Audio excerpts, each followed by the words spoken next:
Hey friend, Alex here from Audio Edges, and today I have a bizarre trick for you involving vocals and distortion. But I'll give you a fair warning, be careful with this because your mix may not always need it. But when it is needed and you're struggling to get the right balance between your vocals, vocal effects, and instrumentation, this will seriously help you. Here's the session, keeping it super simple, beat and keys,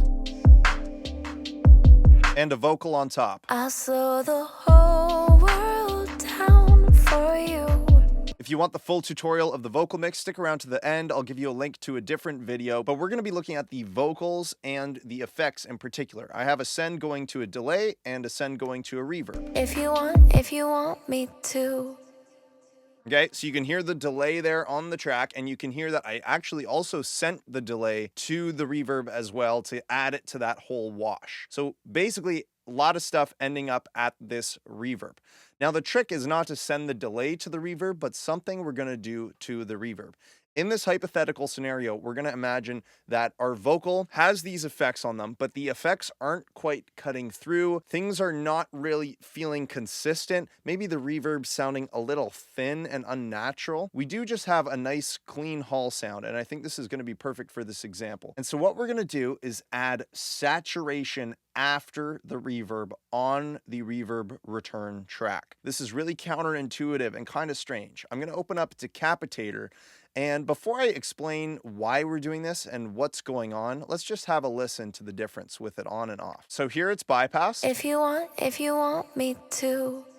Now let's turn the saturation on. If you want me to. Now I'm going to bring the output down to level match this a little more. Without. If you want me to. And with. If you want me to. Do you hear how that reverb sounds more full and just totally pops out now? So I can imagine what some people are thinking, which is, well, why not just turn it up using some volume? Well, I'd like to show you that this saturation after the reverb is not just making it louder, but also adding some warmth and character that is going to help us get that reverb sounding a bit more consistent in the mix. So what I'll do is send the reverb pre-fader so that we can solo it on its own. Let's go to a new section.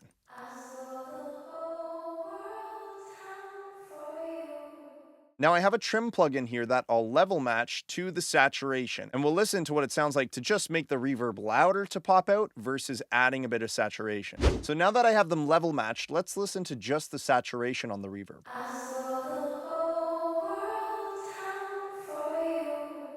And now no saturation, but just volume.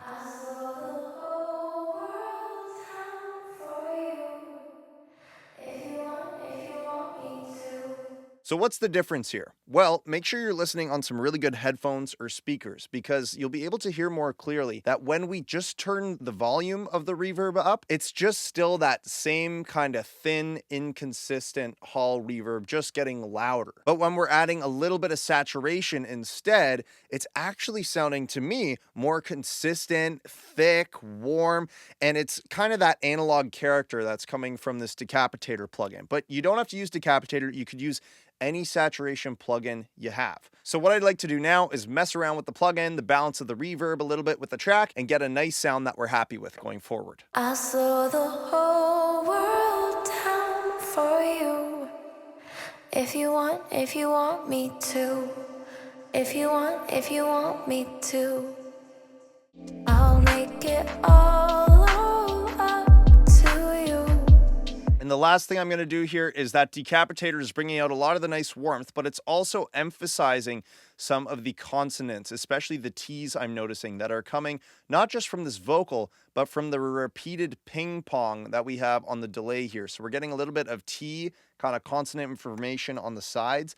I don't personally like that a ton being emphasized, but I really like what it's doing to the rest of the reverb. So let me bring in just a de-esser before the reverb just to handle that. I saw the whole world down for you. If you want me to. If you want me to. And I'll balance this a little more. I'll make it all up to you. If you want me to. If you want me to. To me, that's sounding great and could still play around with the balance of the volume a little bit further. But the idea here is that when you have a song where you want to bring out the reverb of the vocal a little more, sometimes just turning up the reverb might not be the right way to bring it out. You could try bringing it out with a little bit of saturation instead, which will make it warm instead of turning it up, which might sound a little more thin. And again, friend, like I said at the beginning, just because a mix trick exists doesn't mean you should use it on every mix. But from my experience, there will be some mix in your career, my friend, where you're going to want to be able to bring that reverb out, but just cranking up the send or the return isn't doing it for you. Saturation might actually be the key here. So I hope today's tip will help you out. And if you enjoyed this, I have something I think you'll enjoy even more, which is something called my home mixing cheat sheet. If you're wondering, okay, this is cool, but how do I get my mixes to sound good in the first place, even before reverb, EQ, compression, and then getting to possible effects that sound good on each instrument? I have a chart that is a perfect reference point for where you're starting off with EQ moves, common compression settings, possible effects and options. It's a chart that covers vocals, drums, guitars, bass, synths, strings, all sorts of things that are going to help you just get a great sound right away. It's absolutely free. The link for you will be at the top of the description. I'll also include a link to that other video mixing this vocal. Don't forget to subscribe to the channel and hit like on this video. It really helps us out, and I'll always make sure my subscribers get all the goodies. All right, friend, I'll see you in the next one.